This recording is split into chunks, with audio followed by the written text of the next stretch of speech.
नमस्कार, मैं हूं दीपाली राणा। आप देख रहे हैं आवाज समाचार। शुरुआत करते हैं इस वक्त की हेडलाइंस के साथ। कारोबारी हफ्ते के पहले दिन बाजार में जोश। सेंसेक्स में 443, निफ्टी में 122 पॉइंट की तेजी। Banking, metal, realty, auto stocks में खरीदारी। Oil and gas, FMCG, IT stocks में दबाव। स्मॉल कैप इंडेक्स नीचे से सुधर कर बंद। मॉनसून सत्र की धमाकेदार हंगामेदार शुरुआत। पहलगाम हमला, ऑपरेशन सिंदूर और सीज फायर पर सरकार को घेरने की कोशिश। सरकार चर्चा को तैयार, लेकिन राहुल गांधी ने कहा बोलने नहीं देता सत्ता पक्ष।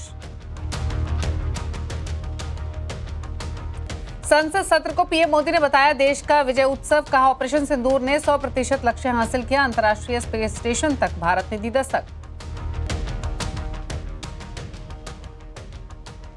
2006 मुंबई ट्रेन ब्लास्ट के सभी 12 आरोपी बरी। बॉम्बे हाईकोर्ट ने 5 आरोपियों के मृत्युदंड पर नहीं लगाई मोहर। आरोपी सितंबर 2015 में मकोका कोर्ट ने सुनाई थी सजा। फ्रॉड रोकने के लिए आधार सिस्टम में होगा सुधार। मशीन लर्निंग और एआई के इस्तेमाल से दूर की जाएंगी गड़बड़ियां। पैन, सीबीएसई, मनरेगा से जुड़ेगा डेटाबेस। अब 9 कैरेट गोल्ड भी अनिवार्य हॉलमार्किंग के दायरे में। इसी महीने से होगा लागू। बीआईएस ने जारी किया नोटिफिकेशन। मुंबई एयरपोर्ट पर बाल बाल बचा एयर इंडिया का विमान। गीले रनवे पर फिसला, लेकिन किसी पैसेंजर को कोई नुकसान नहीं। प्लेन में डैमेज की खबर कोची से आया था मुंबई। उत्तर भारत के पहाड़ी इलाकों में बारिश का कहर। हिमाचल के सोलन में जनजीवन अस्त व्यस्त। मुंबई में भी जोरदार बारिश, निचले इलाकों में भरा पानी। ट्रैफिक पर असर, समुद्र किनारे न जाने के निर्देश।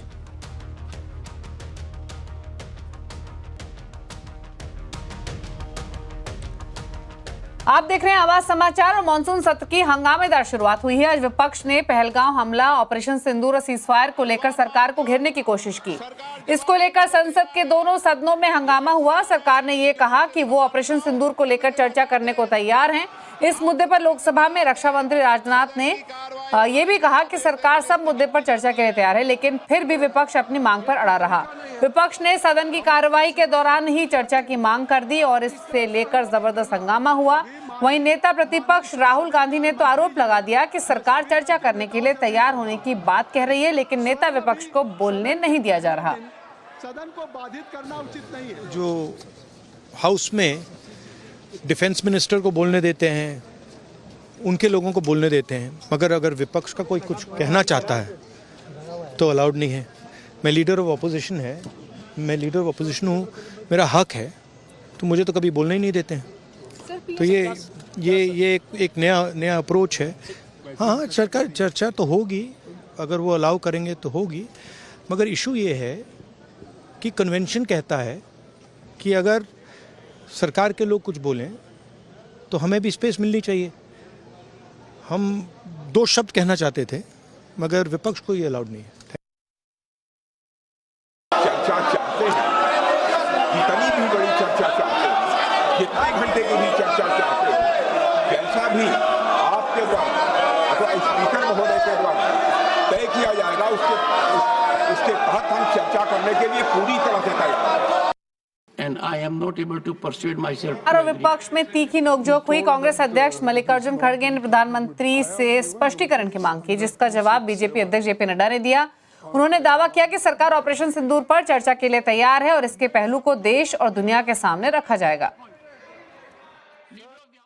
यस, पहलगाम एंड ऑपरेशन सिंदूर के बारे में आपने जो दुनिया को बताया, हमको बताया, हिंदुस्तान के लोगों को बताया, उसकी बात कर रहा हूं।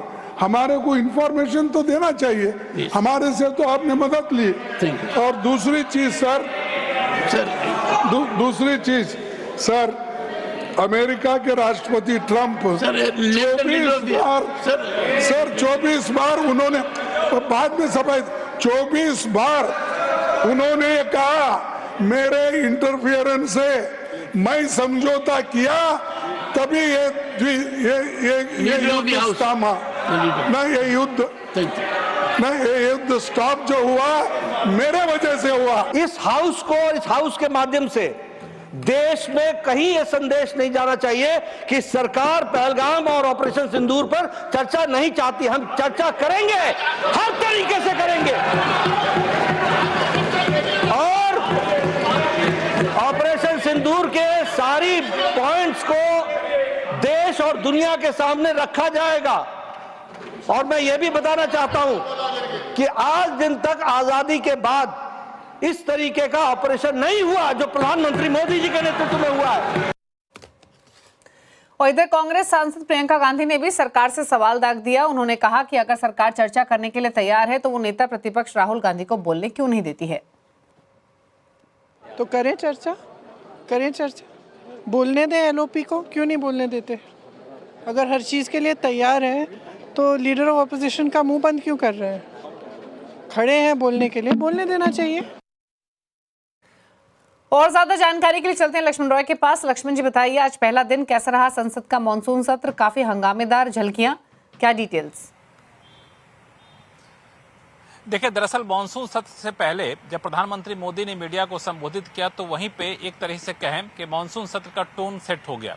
उन्होंने अपने शुरुआती संबोधन में साफ तौर से ऑपरेशन सिंदूर का जिक्र किया और कहा कि मानसून सत्र एक विजय उत्सव के तौर पर मनाया जाएगा। इसका सीधा सा मतलब था कि सरकार इस मुद्दे पर चर्चा करने को तैयार है। संसद सत्र की शुरुआत थी, लोकसभा राज्यसभा, लेकिन शुरुआत होते ही जैसा कि शुरू से संकेत मिल रहा था विपक्षी पार्टियों की रणनीति को लेकर के कि हंगामा होना था और हंगामा भी हुआ।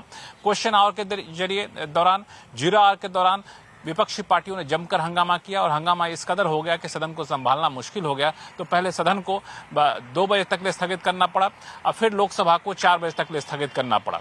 लेकिन विपक्षी पार्टी बार बार मांग ये कह रहे थे कि पहली बात तो कि हमारे सांसदों को बोलने दिया जाए, दूसरी बात कि ऑपरेशन सिंदूर को लेकर के जिस तरीके के अमेरिकी दखल की बात हो रही है उस पर जब बहस हो तो प्रधानमंत्री इसका जवाब दे। लेकिन सरकार बहस करने को तो तैयार है, लेकिन प्रधानमंत्री इसका जवाब देंगे इसको लेकर कोई आश्वासन सरकार की तरफ से नहीं मिल रहा है। ये सरकार का विवेकाधिकार होता है किसको जवाब देना, किसको नहीं देना। ये सरकार इस तरह की दलील यहाँ पे दे रही है। दूसरा मुद्दा भी जोर शोर से उठा है उस हंगामे के बीच में, बिहार में वोटर लिस्ट का जो स्पेशल इंटेंसिव रिवीजन हो रहा है SIR, उसको लेकर के भी काफी हंगामा हुआ। तो मुझे लगता है कि आज सदन में ये हंगामेदार तो बैठकें होनी थी और सदन चल नहीं पाया। राज्यसभा की कार्रवाई 2 बजे के बाद चलनी शुरू हुई। एक बिल था शिपिंग सेक्टर को लेकर के, वो बिल यहाँ पे पारित हुआ। तो ऐसे हंगामे के बीच कुछ बिल पारित होते रहेंगे, लेकिन अगले 1-2 दिन में तेवर देख के लग रहा है कि बैठकें शुरू होंगी और सदनी कार्रवाई शुरू होगी। लेकिन उस दौरान काफी ज्यादा हंगामा भी होगा और तीखी नोकझोंक होने के आसार पूरे हैं इस मानसून सत्र के दौरान। शुक्रिया लक्ष्मण आपका ये डिटेल्स बताने के लिए। और इनफैक्ट संसद सत्र शुरू होने से पहले प्रधानमंत्री मोदी ने पहलगाम, ऑपरेशन सिंदूर और विदेश में पाकिस्तान को बेनकाब करने की मुहिम पर चर्चा की। उन्होंने विपक्ष को संदेश दिया कि देश हित के मसले पर मन मिलना चाहिए, भले ही दल हित पर मन ना मिले। इसके अलावा उन्होंने एकता की भी चर्चा की। पीएम मोदी ने कहा कि दुनिया ने देखा जब भारत ने एकजुट होकर ऑपरेशन किया तो दुश्मनों के सभी ठिकाने जमींदोज हो गए। इसके अलावा ऑपरेशन सिंदूर के बाद भारतीय हथियारों की डिमांड बढ़ने का भी उन्होंने जिक्र किया। ऑपरेशन सिंदूर में भारत की सेना ने जो लक्ष्य निर्धारित किया था 100% अचीव किया। आतंकियों के आकाओं के घर में जाकर के 22 मिनट के भीतर ऑपरेशन सिंदूर के तहत उसको जमींदोज कर दिया गया। और मैंने बिहार की एक कार्यक्रम में इसकी घोषणा की थी, जो हमारी सैन्य शक्ति ने बहुत ही कम समय में सिद्ध करके दिखा दिया। राजनीतिक दल अलग अलग हैं, हर एक का अपना एक एजेंडा है, अपनी एक भूमिका है, लेकिन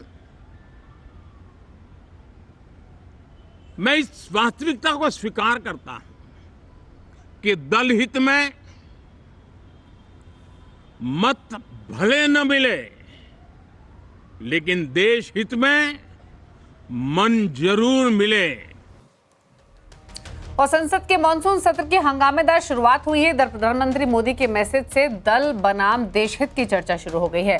आवाज अड्डा में आज हम इसी पर करेंगे चर्चा। देश हित वर्सेस दल हित, शाम 7:57 पर जरूर देखिए।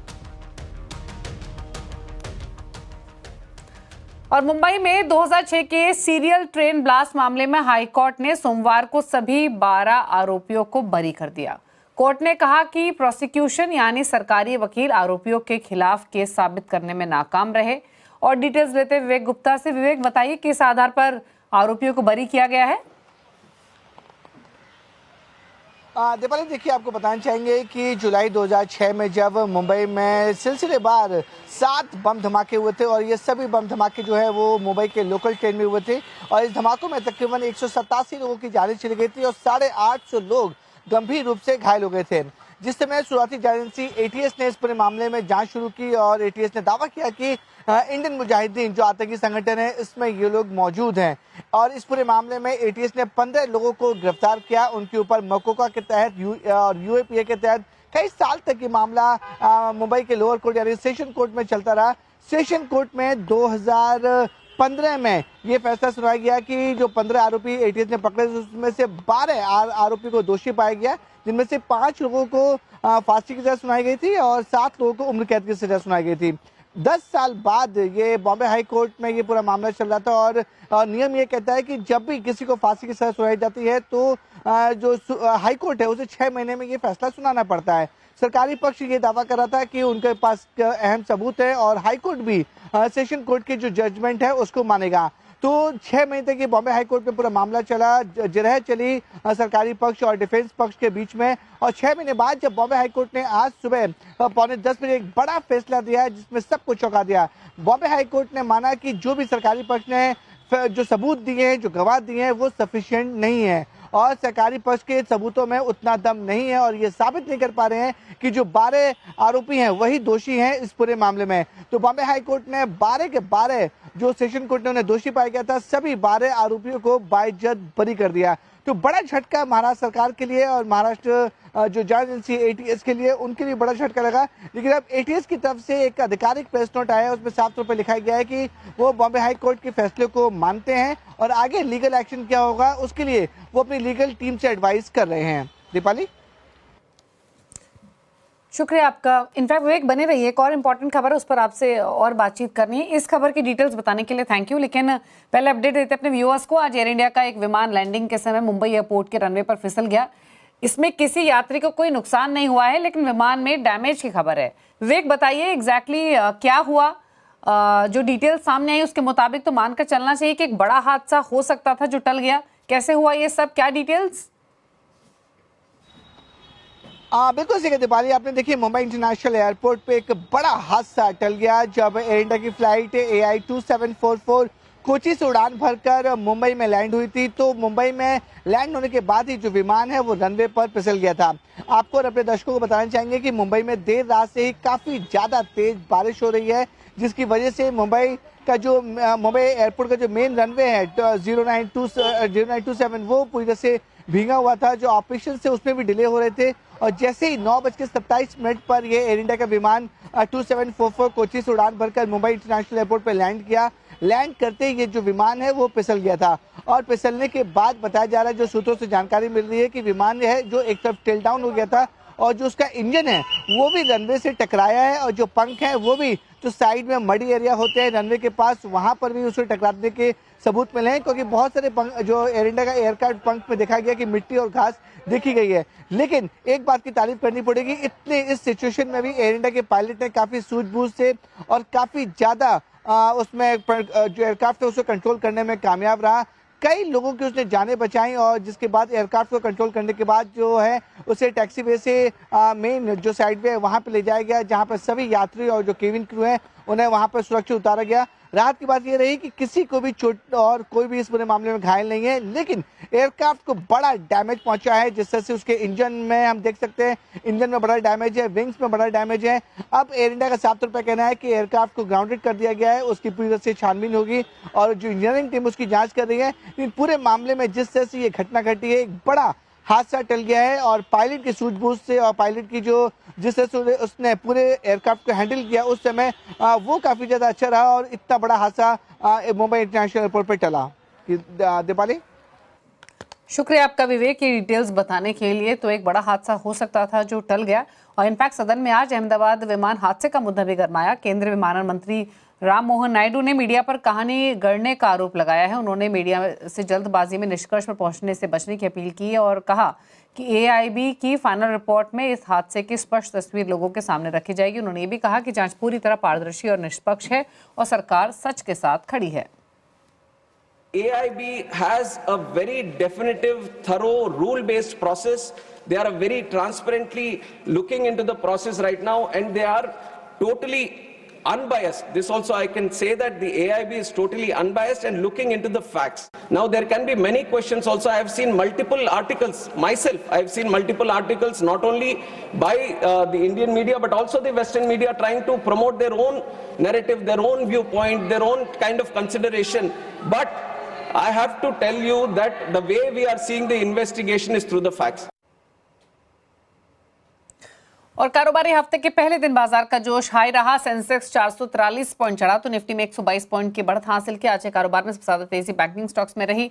अपडेट लेते हैं कंचन नौटियाल से। कंचन, बताइए पूरा अपडेट आज के सेशन का।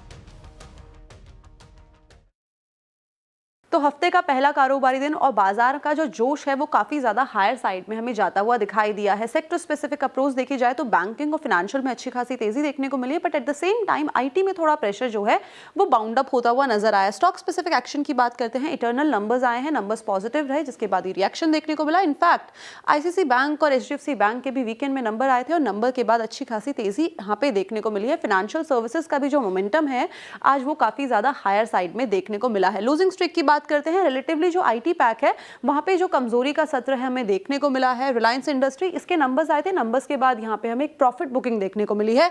विप्रो में इसके नंबर्स के बाद ही लगातार गिरावट का सिलसिला है। इंडसइंड बैंक जो है खबरों के लिहाज से ये गिरता हुआ बंद हुआ है और आयशर मोटर्स में भी करीबन 1.5% की कमजोरी आज के सत्र में देखी गई है। मिड कैप की बात कर ली जाए, परसिस्टेंट सिस्टम यहाँ पे अच्छे खासे गेन्स देखने को मिले, 4.25% की तेजी।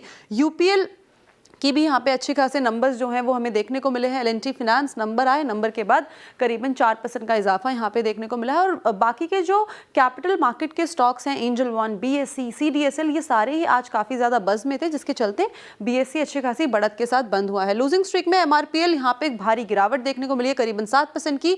AU small finance bank numbers आए थे और नंबर्स के बाद यहाँ पे मुनाफा वसूली का सत्र देखा गया है। बंधन बैंक यहाँ पे नंबर्स में थोड़ा सा पेन था, एसेट क्वालिटी और भी ज़्यादा हमें गिरती हुई नजर आ रही थी, जिसके बाद 3% की कमजोरी करीबन यहाँ पे देखने को मिली और SRF भी आज करीब 2% की कमजोरी के साथ बंद हुआ है। यानी कि हम समझे जो रिजल्ट का इंपैक्ट है सीधा सीधा हमें स्टॉक स्पेसिफिक देखने को मिला है।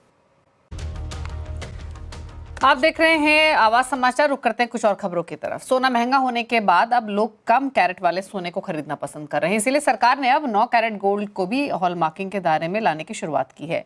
इसी महीने से इस पर अनिवार्य हॉलमार्किंग लागू हो जाएगी। और डिटेल्स लेते हैं असीम मनचंदा से। असीम, बताइए क्या फैसला सरकार ने किया है और क्या असर देखने को मिलेगा?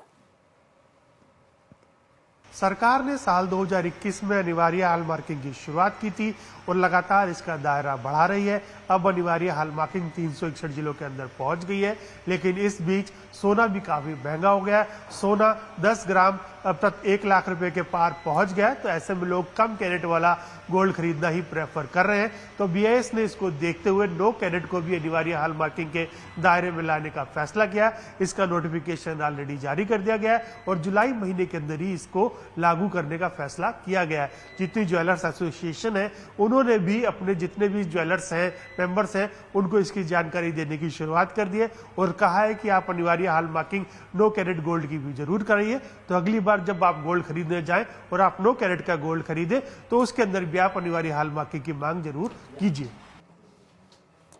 शुक्रिया आपका असीम में डिटेल्स बताने के लिए। और आगे बढ़ेंगे। मुंबई में भारी बारिश का असर एक बार फिर देखने को मिल रहा है। पूर्वी, पश्चिमी और सेंट्रल मुंबई के कई इलाकों में जलभराव हो गया है, जिससे जनजीवन प्रभावित हुआ है।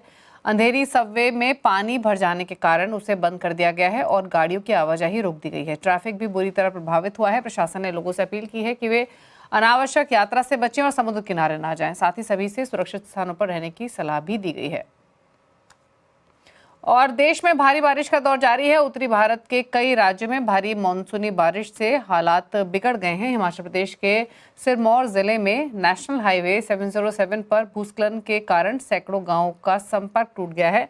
राज्य के 7 जिलों में ऑरेंज अलर्ट जारी किया गया है। राजस्थान के नागौर, अजमेर और जोधपुर जिलों में बाढ़ जैसे हालात हैं। नागौर में तालाबों का पानी सड़क पर भर गया है, जबकि जोधपुर में लूनी और बाणगंगा नदियों का जलस्तर तेजी से बढ़ रहा है। वहीं उत्तर प्रदेश में वाराणसी, प्रयागराज में गंगा और यमुना नदियां उफान पर हैं। शहरी इलाकों में बाढ़ का पानी घरों में घुस गया है। प्रशासन राहत और बचाव कार्य में जुटा है, लेकिन लगातार बारिश राहत कार्य में बाधा डाल रही है।